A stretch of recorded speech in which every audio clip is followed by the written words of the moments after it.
มื้อนี้แม่เลี้ยนมีเอ่อสิ่งดีๆมาบอกสาวเฟซบุ๊กและเพื่อนๆทั้งหลายผู้รักสุขภาพเนาะคือแม่เลี้ยนมีกาแฟ Happy Coffee Go ตัวนี้เนาะที่แม่เลี้ยนกินอยู่ทุกวันนี้และก็ทำตลาดอยู่ในประเทศลาวเนาะจุดเด่นของกาแฟ Happy Coffee Go ก็คือมาจากผลไม้10ชนิดเนาะแต่ว่าแม่เลี้ยนจะหยิบยกคุณภาพตัวเด่นๆ4อย่างมาให้เนาะ หนึ่งคือในตัวกาแฟส่วนผสมมีอินทผลัมมักอินทผลัมซอยอีหยังได้แน่เนาะมักอินทผลัมเป็นตัวควบคุมน้ำตาลคอเลสเตอรอลใน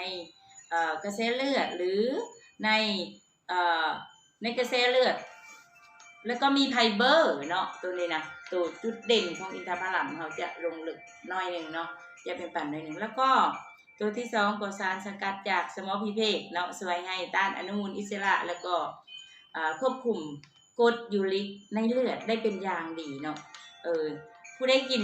แล้วก็จะดีต่อข้อต่อและกระดูกหรือว่าโรคเกาต์เนาะต้องการกินอยากให้กินไวๆเนาะกินซ่าก็ดีซ่ากินไวก็ดีไวเด้อสำหรับกาแฟอินทผลัมเนาะอันนี้แม่เลี้ยนต้องการอยากให้คนหูหลายๆเนาะแล้วก็เอาไปกินตัวที่3เป็นหมากอะโวคาโดส่วนผสมนี่มีแต่ตัวสำคัญเนาะหมากอะโวคาโดกับถั่วเหลืองมันจะซอยเรื่องระบบกระดูกและข้อต่อตัวนี้สำคัญนะซอยระบบกระดูกแล้วก็ข้อต่อแล้วก็ช่วยการดูดซึมของคอเลสเตอรอลเข้าถึงกระแสเลือดได้ไวเนาะตัวที่3นี่นะส่วนตัวที่4น่ะคือสารสกัดจากข้าวมิ้นสันเนาะแล้วก็สารสกัดจากข้าวมิ้นสันแล้วก็มีฤทธิ์ในการต้านอนุมูลอิสระนี่สำคัญนะตัวนี้มีฤทธิ์สูงเนาะของสารสกัดจากข้าวมิ้นสันเนาะต้านอนุมูลอิสระต้านการอักเสบแล้วก็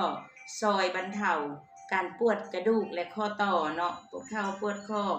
มึนปลายมือปลายตีนอันนี้ก็ซอยได้หลายนะเนาะมึนปลายมือปลายตีนแล้วกินแล้วบ่เมื่อยนอนกระลับดีเนาะ